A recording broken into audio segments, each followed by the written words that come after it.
It's the hunger that drives us. Yeah, it's about enthusiasm and the desire to build and create, and we have to have that, or else we're not going to be satisfied.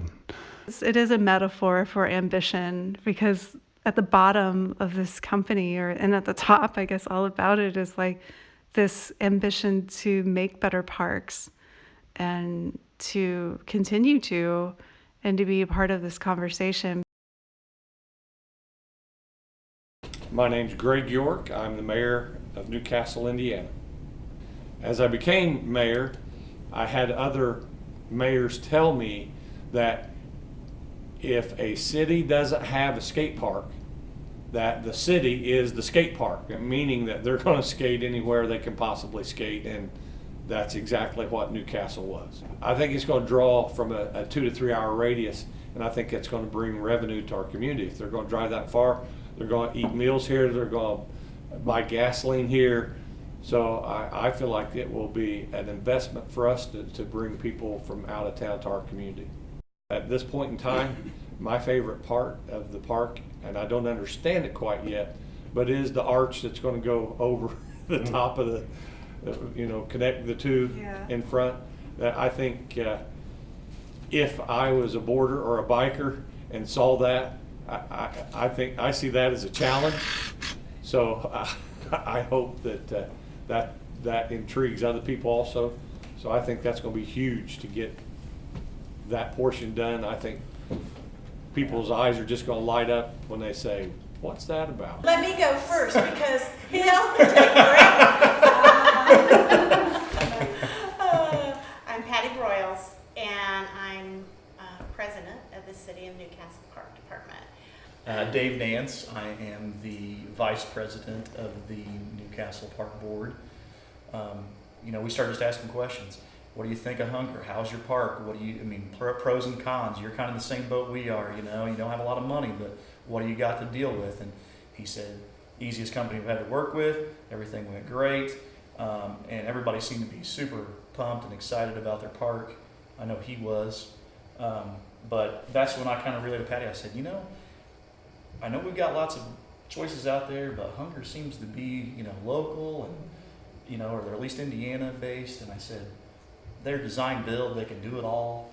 I said, I think we really need to call them. And that's when I called Christy, that's when I called you. What do you think it was about your grant that made it stand out? I feel like that we had tried before. It had been tried before, but I feel like we did our homework. Because there was a lot of questions asked, and I did a lot of research. Dave did a lot of research. Christy, you guys were a huge help, and so it got everybody excited. It got the whole community excited. That's what New Castle is.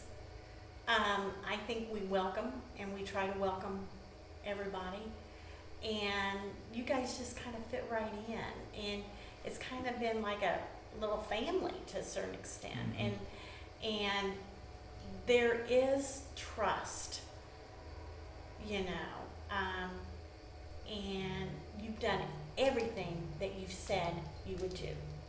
The Hunger has earned the respect of everyone here, and I think that it's a mutual thing too. I think you guys know what we want, and we know what you guys are capable of, and I think everybody's on the same page, and I think you guys have proven that, and I think that's why there's so much love there for you guys from this community? So I'm Stephen Vitito. I've lived in Newcastle my entire life. I've been involved with getting a skate park in Newcastle off and on for 16 years. It's be 16 years this winter exactly from my first city council meeting. You'll have to deal with a diverse community, which will lead to the ability to work better with a diverse community. You get outside your bubble because the people who skate and ride BMX are not any one type of person. It's people from all walks of life, and there's no way that you can go to a skate park and hate anybody because you'll never succeed in being there. It's a non-discriminatory group, and so that will help everyone who does it out long term. A lot of the builders that worked in Newcastle had a background in DIY projects, which relates to how Bart started with skate park building. And I think that he relates to that kind of enthusiasm in park builders. Bart, you want to talk about that? Yeah. And they're just as hyped to build the skate park as we are, and that's what we look for, that eagerness. That's what brings them there, is because they really want to build skate parks. Kind of takes a special person to be a skate park builder, wouldn't you say? Oh yeah, you got to be a freak. I've been in construction for years, and design build is exactly what it says. You design it and you build it, but you have the leeway to make some changes as you go, and it's a give and take. But number one, I've never met a company that is easy to communicate with as you guys are, but I've never seen anybody work as hard, as diligent from the day that you guys started this project as you guys have. And I mean rain or shine. The working relationship that we've had with Hunger has just been a construction contract that went smoother than any other contract that I've ever had in construction. So it's been a real pleasure to work with you ahead of time and actually on the project. They need to realize that a community can build it, but you need a professional skate park. You don't need an architect.